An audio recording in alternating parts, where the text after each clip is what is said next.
country, but many of those debating the opposite positions on this issue are talking past each other. Because what I have in my mind when I say the word abortion is the dismemberment of a living human child, and I can see the broken body parts. And what the person I'm talking to, who may be on the other side of the issue, may have in their mind when they say the word abortion is something very different, very much sanitized, something that is very much abstract. It's not bloody victims or body parts. It's choice and constitutional rights and freedom. Well, then there's not really communication going on there. There's not really a discussion of abortion. There's two discussions going on. One about stopping dismemberment of children, and the other about upholding constitutional rights and women's health. That's not a debate. That's two people talking past each other. So to begin the debate on abortion, we have to agree what we're talking about. And what an abortion is not something that you or I or the pro-abortion people decide. It is what it is. It's a procedure, and the medical textbooks tell us, tears the arms and legs apart, crushes the head. Let's start by talking about what we want to talk about. And that's what I mean by the debate has not, in many cases, has not even started. How does abolishing abortion help people understand the strategy behind the undercover videos being released about Planned Parenthood? This book actually talks about the strategy of exposing abortion. It's a biblical principle. Paul's letter to the Ephesians 5:11 says, have nothing to do with the fruitless works of darkness, but rather expose them. And I talk in the book about the fact that a key element in bringing abortion to an end is to look it in the eye, quoting actually John Paul II, to have the truth, to the strength to look at things in the eye and to call them by their proper names, including when they're very horrific evils. Exposing abortion means exposing the procedure, exposing the damage it does to people, and then thirdly, exposing the corruption in the abortion industry. And to expose the corruption in the abortion industry, we do that by opposition research, we do it by dialogue with people in the industry, we do it by listening to the testimony of the people who have come out of the industry, and a fourth way we do it is by going into the industry undercover.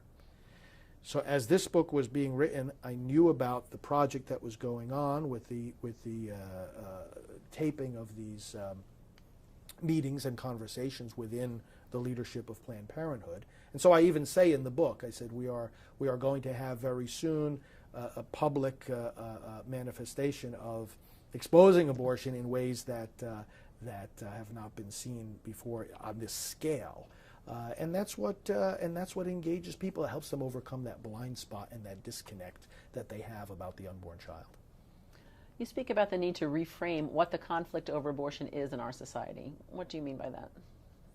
In abolishing abortion, I point out that we have to reframe what the conflict is over abortion, because a lot of people think that it's a conflict between a mother and her child.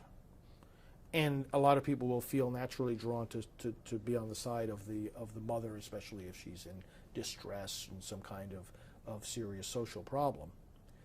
But that's not really what the conflict is. It's not between the rights of the mother and the rights of the child.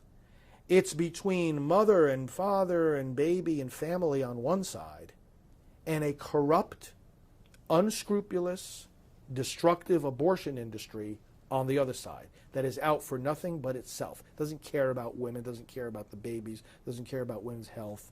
It is a bloodthirsty, money-hungry, out-of-control industry. And we know this. We know the abortion industry. We've been looking at it from the inside for decades. That's the conflict. And when we can frame laws as not, pro-life laws are not restricting the rights of women or reducing access to women's health, but rather protecting women and their families, their children, from this unscrupulous, destructive abortion industry, when we frame it that way, then people can understand what it is that we're doing. And they can understand how to reconcile their natural tendency to uphold freedom, choice, and women's rights with also their natural tendency to want to protect the vulnerable child. Those two are not in opposition. They don't need to be. They actually go together in the pro-life battle. Right. Well, you do write in the book about the corruption in the abortion industry, and you say that one cannot practice vice virtuously. Can you explain that a bit and tell how it impacts the fight against abortion? Each person has only one conscience, and if your conscience is blurred and broken enough that you can actually kill a living human baby, well, then you're going to be doing a lot of other wrong things as well.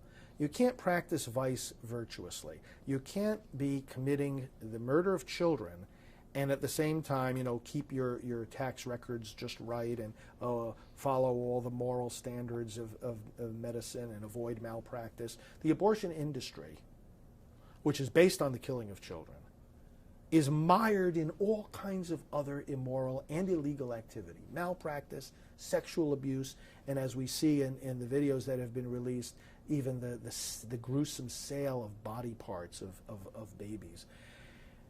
And the strategy I outline in the book is that because you cannot practice vice virtuously, we can close a lot of these abortion facilities and bring an end to abortion by revealing the illegal things that the abortion industry is doing and prosecuting them on those fronts. That can shut down abortion facilities and shut down the entire abortion industry without even changing the law on abortion. Now, the law on abortion does have to be changed for other reasons that we outline in the book, because you have to preserve the proper nature of government. But when it comes on a very practical level to closing that abortion clinic in your town, get them on the illegal things that they're doing. Get them on the malpractice. Because most people across our country, even if they believe in so-called pro-choice, doesn't mean they believe in malpractice. Doesn't mean they believe in selling body parts. It doesn't mean they believe, certainly, in sexual abuse going on inside the abortion clinic. Where does your book assert that the duty to defend life comes from? The duty to defend life does not come from somebody telling me, whether in the state or in the church, that I have to do it. It doesn't come from a decree of the Pope. It doesn't come from a decree of the Supreme Court. It comes from our own humanity and from the God who created us. That's where the duty to defend life comes from. We're talking about something here that is so basic, that is so integral to being a human being, that you cannot renounce the responsibility, and nobody can tell you not to carry it out. How do you explain in Abolishing Abortion that the pro-life movement is a movement of love? Everything that the pro-life movement does is inspired by love. Love seeks the good of the other person, and therefore, first and foremost, that person's life, that person's basic protection. So it's love that inspires the effort to pass pro-life laws. It's love that inspires the effort to elect the public officials who will pass those laws. It's love that inspires counseling the pregnant mom who is afraid and alone. It's love that inspires consoling the person who has had an abortion so that they will not fall into the temptation of having another one.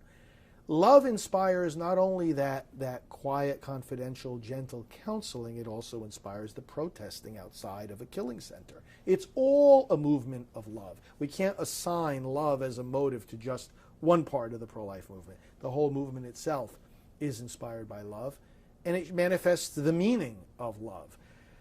If it's not inspired by love, then it's nothing at all. But if it is, nothing can conquer it, because Scripture says love is more powerful than death and hell. And you tell pro-life activists that we are not just working for victory, but working from victory. Please explain that further. The victory of life has been won already. Jesus Christ has conquered death.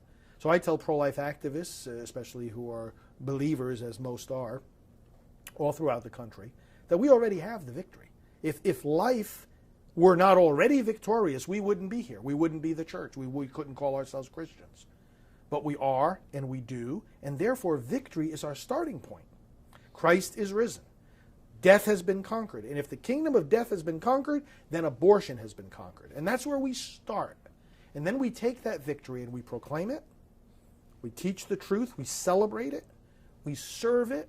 We apply it to every sector of our society. And that's what the movement is all about. And that's why the movement needs to have confidence. We don't sit back and scratch our heads and wonder, how are we going to overcome the culture of death? How are we going to overcome Planned Parenthood? How are we going to overcome the Obama administration or these pro-abortion politicians? All their money, all their power, all their media, all their influence. No, we don't sit back thinking like that. We stand up and we say to the culture of death, you have no more authority here. You have no more place here. You have already been overcome, and in the name of the Christ who is already risen from the dead, we are going to proclaim that truth, celebrate it, serve it, and bring about a true culture of life. All right. And is there a website, and where can people get the book? The book is available at abolishingabortion.com, a website that will enable them to not only see in summary fashion the message of the book, but also to order it from various different sources, including from Priests for Life. And if they order it from Priests for Life, I'll be happy to personalize it, and people can make that request on our website, and I'll be happy to sign every copy. So I do hope all of our viewers get their own copy, and get a couple of other copies too that they can give to others as gifts. All right. Well, thank you very much. Thank you.